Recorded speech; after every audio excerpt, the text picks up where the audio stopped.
Bonjour tout le monde.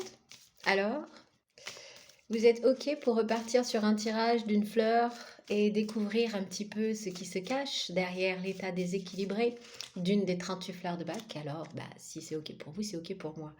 On y va toujours aider de ces petits personnages, les petites sorcières de Bach qui traversent chacune les états émotionnels et qui en vivent le déséquilibre.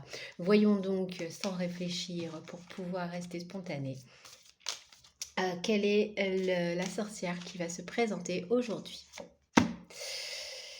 On l'a déjà vu? Au suivant. Qu'est-ce donc? Ah, c'est chouette. C'est chouette pourquoi? Parce que précédemment, dans les épisodes précédents, n'est-ce pas?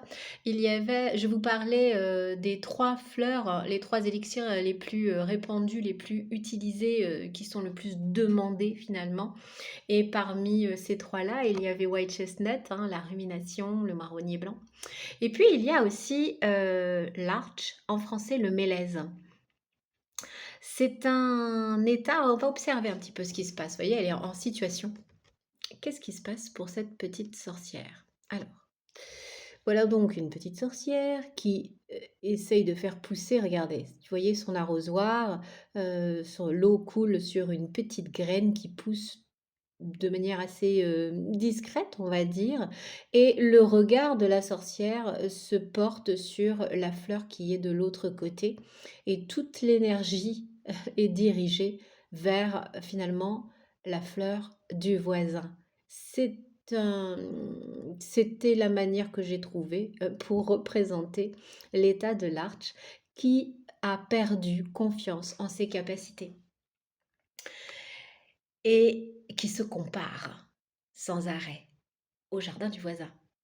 Voilà pourquoi cette petite sorcière ne concentre pas son énergie sur sa plante et sur ce qu'elle est en train de produire, ce qu'elle est en train de, de créer. Et elle a l'énergie qui est complètement tournée vers autre chose, vers les prouesses extérieures. Et du coup, ça la met en difficulté, ça la met face, du fait de comparer, ça la met face à l'état de ce qu'elle est en train de créer, donc elle va être dans la déception de ce qu'elle produit, dans la déception, de ses qualités et qu'elle va juger, du coup, à l'aune, de ce qu'elle projette sur le voisin. C'est un état, qui est donc très, très, très traversé puisque c'est un des 3 les plus donnés. Et c'est bien triste parce qu'il provient d'une projection mentale. Voilà, et qui est imaginer la vie et la performance d'autrui en fonction d'un détail. Bien évidemment, la vie et le sentiment de réussite ne se résument pas à un détail. Et c'est là toute l'erreur que va faire une personne dans l'état négatif, déséquilibré, puisqu'il n'y a pas vraiment d'émotions négatives, mais en tout cas déséquilibré du mélèze. Voilà.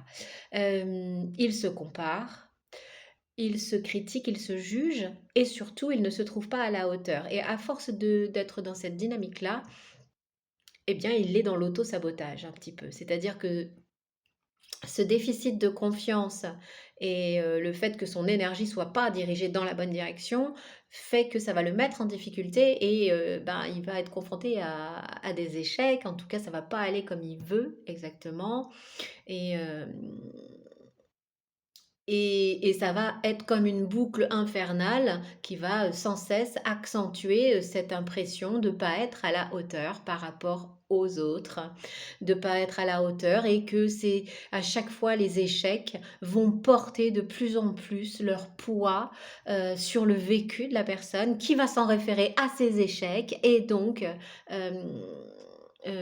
partir du fait que de toute façon ça marche pas parce que, je me plante à chaque fois donc ça m'étonnerait que ça me re c'est un petit peu mon destin quoi, je suis un petit peu gros nulos. C'est un petit peu ça, l'état négatif. Donc non, non, non, non, non, non, absolument pas. Nous ne sommes pas des gros nulos si nous ne faisons pas pousser notre fleur plus haute que celle du voisin. C'est juste que peut-être que le terrain qui est dans notre jardin, il n'est pas le même qu'à côté. Et que peut-être qu'au lieu d'essayer de faire pousser la même chose, je devrais essayer d'observer quel est ce terrain, avec quoi, avec quelle plantation il pourrait être propice pour que ça pousse, et peut-être que ça va être des choses exotiques, peut-être que ça va être des massifs qui n'ont rien à voir avec les magnifiques tournesols ou fleurs du voisin. Et du coup, en restant sur l'énergie à l'extérieur, à côté, eh bien, on passe à côté de sa propre singularité. Et le cercle vicieux des échecs répétitifs fait une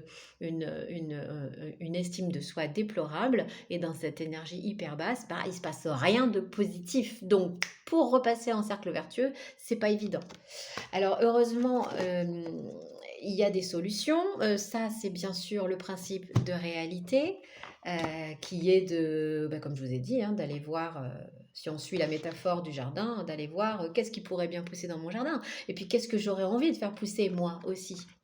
Quelle est ma singularité? Et à partir de là, peut-être essayer aussi de se reconnecter à ses réussites passées, parce qu'il y en a eu, et c'est pas parce que on n'arrive pas et qu'on est confronté à des échecs parfois, que ça va annuler ce qui s'est passé de positif. Seulement certaines fois, l'histoire est tellement ancienne, ça dure depuis tellement longtemps qu'on ne se rappelle pas, ou que peut-être que c'est une omission pour rester dans cette énergie aussi qui est très séduisante. Parce que pendant qu'on regarde le voisin, on peut projeter des rêves, des choses, et ne pas passer à l'action aussi. Alors là, on est dans le groupe des abattements et des espoirs, parce que c'est une situation émotionnelle qui nous emmène, je vous dis, dans un désamour de soi, et on se dit, mais mon Dieu, mais je n'y arriverai jamais, quoi. On se sent un peu pris au piège, euh, de, de, de ce cercle vicieux dont je vous parlais. Donc c'est très difficile d'en sortir, mais c'est possible. C'est possible. Pour ça, ce que va mettre en lumière et ce que va rééquilibrer la fleur de bac du mélèze, c'est la reconnexion à la confiance en ses propres capacités. C'est-à-dire que ça va nous remettre au sommet du panier, si vous voulez, tout ce qui a été bankable dans ce qu'on a mis en place, tout ce qui a été positif. Alors ça, c'est une démarche qu'on peut faire sans prendre du mélèze, quand on fait des développements personnels, quand on va voir pour comment on dit, j'ai plus le mot. Quand on fait un bilan de compétences, c'est ce qu'on va chercher. Qu'est-ce que vous avez eu comme réussite? Qu'est-ce qui était bien? Et hop, on vous replace dans le positif. C'est très sophrologie aussi au niveau du principe. Mais le mélèze, il va soutenir ça. Il va soutenir cette capacité à se reconnecter à ses réussites passées. Donc, hop, il y a déjà la moitié du travail qui est fait, parce que ça va nous remettre dans le cercle vertueux, dans une opinion plus positive de nous. Donc, du coup, l'énergie va revenir et on va pouvoir de nouveau fonctionner. Du coup, comme l'énergie revient, on retrouve les ressources en soi et la détermination à oser son jardin un petit peu différent, à oser sa singularité, à se dire bon bah tout le monde y arrive, pourquoi pas moi, mais je vais essayer de le faire à ma manière. Donc ça, ce sont les... Là, je suis passée à l'as tout à l'heure. Ça, c'est les phrases qui trottent dans la tête, mais je vous les ai un peu dites. Oh, je suis tellement moins douée, je suis sûre de rater, c'est même pas la peine d'essayer, j'y arriverai pas. Je suis pas capable. Voilà. Donc, c'est même pas la peine d'y arriver. Ça, c'est vraiment quand l'état émotionnel, il est encrassé, quoi. Et donc, de se reconnecter à ses réussites passées, de retrouver les ressources en soi de fait, puisque qui dit réussite dit ressources, puisque dit stratégie qui a marché, qui a fonctionné. J'ai utilisé des choses, j'ai fait des choses et ça a fleuri. Et puis, donc, la détermination à oser, et d'un coup, on réintègre que l'échec fait partie de la réussite. On ne peut pas réussir un truc sans se planter. Enfin, je veux dire, ou alors on y arrive du premier coup, c'est miraculeux, et la prochaine fois, quand on va avoir à le faire, on va stresser de ouf, et alors ça n'aura rien arrangé. Tandis que là, on a vraiment intégré que l'échec, c'est une étape. Donc, c'est normal d'échouer. On pourrait prendre l'exemple super bateau du j'apprends à faire du vélo, mais j'y arrive pas du premier coup. Je vais d'abord me casser la binette, je vais d'abord, hop, petit à petit, voilà. C'est comme ça. C'est, retrouver la confiance finalement. Donc c'est une alliée pour passer du sentiment d'infériorité, quand on se compare mais version down, à un sentiment de confiance en soi et de valorisation personnelle. Voilà. Bon, eh bien écoutez, je vous souhaite un bon jardinage, que vos graines hyper personnelles, originales et ce jardin, je le rappelle, n'a pas vocation forcément à être montré aussi. Voilà. Bah, je vous souhaite un bon jardinage. À tous.